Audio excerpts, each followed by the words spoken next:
আসসালামু আলাইকুম, কেমন আছেন সবাই? আজকে রান্না করলাম খিচুড়ি, সাথে আছে ডিম ভাজা, ভর্তা, সিম ভর্তা আর পেঁয়াজ মরিচ লেবু। এখন খাবো, এই জন্য প্লেটে তুলতে আসি।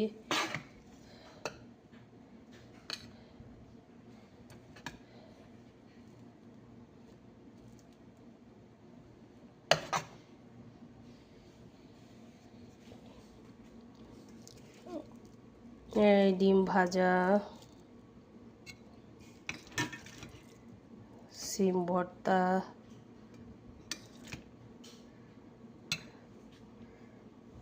লেবু,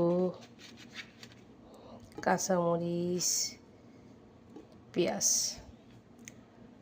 তো এই ছিল আজকে সকালের খাবার।